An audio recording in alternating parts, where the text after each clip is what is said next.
Hello, I'm back with another episode of the Career Magic podcast, and I talk in this podcast. I talk about things that little things that if we can do, they can have a huge impact on our career and aspects of our personal life as well. And today I want to start with a story. Something very interesting happened about a week, 10 days ago.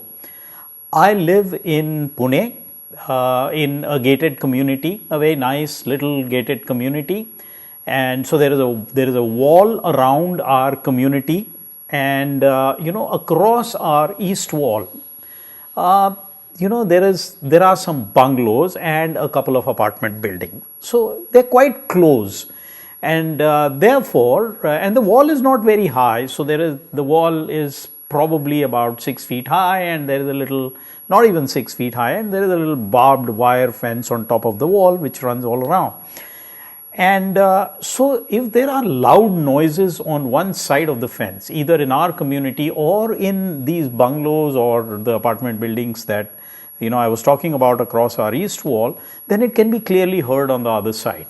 And so it so happened that about 12 days ago, there was a wedding in one of the bungalows, across the wall. And so there was a really loud noise. They had this huge audio system installed at home, and there was one.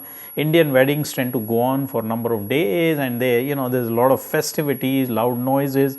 And so there was something going on, there was some function going on, and this really loud sound through this big audio system started, say, around 7:30 in the evening, and it just carried on, and the noise was so loud, particularly for the people right across the wall from this bungalow, and actually even beyond that. Sleeping was out of the question, resting was out of the question, and even you couldn't watch TV because you couldn't hear the sound of the TV and so on. So it was pretty nasty. And in fact, at times the sound was so loud that you could feel the windows and doors of the building on this side in our community vibrating. So it was pretty nasty. And at some point in time, now a little background on these people who are across the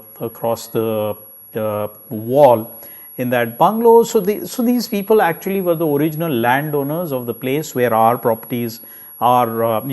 The community is built as well, and they are politically connected now. And so that the thing that you think about that kind of a situation is, these people are not really going to listen to you.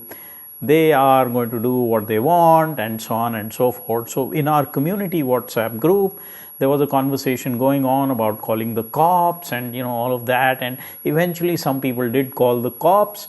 Around 10:30, 11 o'clock, the sound stopped. We were not sure because it started drizzling a little bit. So no one was sure if it happened because we called the cops or it was because of the drizzle. In any case, so the sound stopped. By 11 o'clock, people were able to go to sleep. Nothing happened for a couple of days. 2 days later, in the evening, say around 6:30 p.m., a little bit of this noise again started, and then it became a crescendo.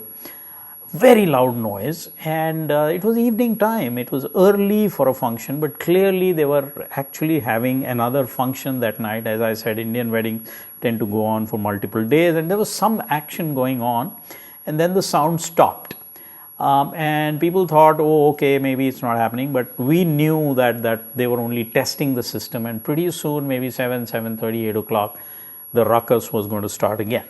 And so there were again conversations going on in the group that these people, they don't care, and this is not right, and let's call the cops right now, or let's get a decibel meter and measure how much this sound is, and then go to the cops with data and so on. So all of that was happening, assumption being that these guys are just going to do what they want.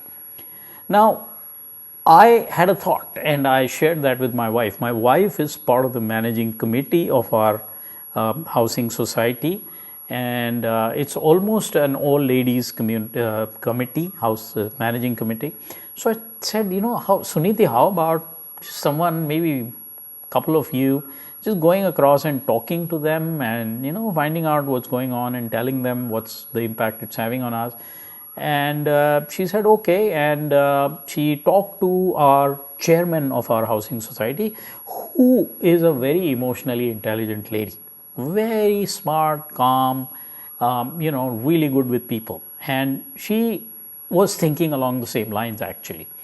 And so my wife and this lady, her name is Bharti, the two of them decided to go across. So they walked across and went to this place. And then they started talking to them. So it's a wedding. So I assume that they went over there and said, yeah, great, you're having a wedding, nice occasion and all of that. And then they told them about the problem we are having. Guess what? They said, oh wow, we didn't know it was having such a big impact on you. No problem. We will not do that again. We will not play that loud sound again. And that was the end of the matter. They came back and told the community that this is what had happened, posted it in the WhatsApp group. There was no sound of the music system that night. And we haven't had that problem ever since. Quite remarkable. Now, this story has many lessons, and one of those is really that emotionally intelligent conversations that we engage in an emotionally intelligent manner can produce amazing outcomes. Now, what really happened here, I think there are really three parts to this, to how this problem was resolved. Three parts. That's how I see it. The first part is that, we recognize that there's an issue, right? Now, the first part is, instead of escalating the situation, instead of assuming the worst about the other party and escalating the situation, we decide to engage in a conversation. That is the first part, but that's not enough. So decide to engage in a conversation instead of involving third parties or escalating the matter. The second part is actually getting into it with empathy. Yeah, it's a big, so the first part actually is what I call impulse control, not giving in to our strong negative emotions or what we feel about the other party, but saying that, yeah, you know what, let me engage. So controlling our impulse to do something rash and saying, I'm going to engage in a conversation. The second part, the again very important part, is getting into it with empathy. So really saying that, yeah, you know what, there's probably a good reason they're doing it, because maybe they don't understand the impact they're having on us. It's a happy occasion for them. This is how they celebrate their wedding. So it's a nice occasion for them. So let's have a little bit of empathy for them on this brilliant occasion for their family. So that's the second part. And then the third part, which again is equally, all three parts are important, otherwise this emotionally intelligent conversation doesn't take place.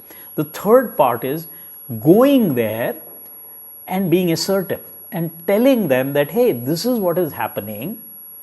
So great, congratulations on the wedding and all of that, that's empathy. And then saying, yeah, this sound is so loud. We have people here, old people, who can't handle this noise, and it's just too much, and the impact it's having on us. Describing that and then getting into a conversation about, okay, is there anything we can do about it? And magic happens when we do this. And you can relate this to what happens in the workplace. You have a difficult stakeholder, a difficult boss, etc., or you're working with with a peer or someone else in another function, another department, and something doesn't go well. We are very, very quick to escalate matters. Yeah, I'm sure you can relate to that. Assuming the worst about the other person, etc., and we think that we are right. We are very objective, and this person is unreasonable, this person is a jerk. And so the only way it's going to be resolved is to escalate matters. Well, I think we can apply this in the workplace, and I do. But I didn't always do it. But I learned from some people who resolve problems in this sort of emotionally intelligent way. And I do more of it now, and I have found from personal experience that